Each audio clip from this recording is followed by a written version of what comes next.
Les amis, c'est incroyable ce qui va sortir le 10 novembre par Off Investigation. Regardez bien ce qui va sortir. Pour tous les lanceurs d'alerte, pour tous ceux qui s'indignent de la mainmise des patrons sur les chaînes, pour l'orientation de toutes ces chaînes, pour tous les témoignages des gens qui se sont fait démonter par ces chaînes, les CNews, les BFM, les TPMP, etc. Il y a le reportage de l'année pour moi qui va sortir. Regardez bien. Nous ne sommes plus dans le respect de l'éthique journalistique. Nous sommes dans le commentaire. Mais les musulmans, ils s'en foutent de la République, ils savent même pas ce que le mot veut dire. Au service d'une idéologie qui est obsédée par l'immigration, l'identité et l'insécurité. Ils sont voleurs, ils sont assassins, ils sont violeurs, c'est tout ce qu'ils sont. Le débat public en France est devenu un cloaque aujourd'hui. Je vous rappelle qu'il y a 7 Français sur... Mais Caroline Mécari, mais c'est insupportable, enfin, votre attitude. C'est une séquence extrêmement pénible. Mais enfin, ça va pas. Mais c'est juste insupportable. Arrêtez. Quand je la revois, je me dis mais comment j'ai fait pour supporter cette façon de faire? On est vraiment dans un dispositif piégeux. C'est insupportable, votre attitude, sur les plateaux de télévision. On voit quand même bien le parti pris de Pascal Praud, qui n'est pas un arbitre, mais qui intervient presque en tant que partie prenante.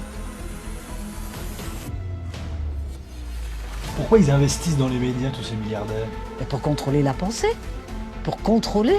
Le seul parallèle qui peut être fait, c'est avec la presse d'il y a un siècle. C'était une presse corrompue, c'était une presse totalement instrumentalisée, et c'est une presse qui ensuite, pour l'essentiel, a sombré dans la collaboration. Et aujourd'hui, dans les médias Bolloré, vous avez des gens qui ne sont pas d'accord, mais qui restent parce qu'ils ont la trouille.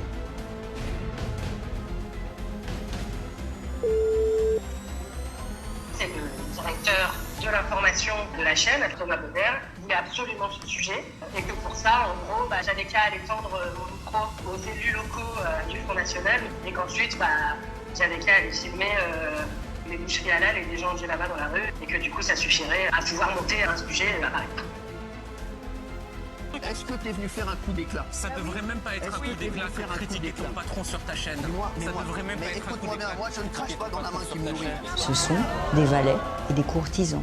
La France insoumise, le racisme, l'antisémitisme, rien, que dalle pendant 10 minutes. Non mais sérieusement, à votre avis, quel sujet? Qu'est-ce que vous faites? Vous faites semblant de quoi? De pas comprendre? Moi je le dis au premier imam de France qui est devenu Jean-Luc Mélenchon, ferme bien ta grande gueule et à jamais. Je pense que l'information continue, c'est une catastrophe pour la démocratie. Mais je pense que je parle pour beaucoup de Français quand je dis qu'ils crèvent. Catastrophe. Israël fait le travail de l'humanité ici. Absolument aucun remords à ce niveau-là, qu'ils crèvent tous.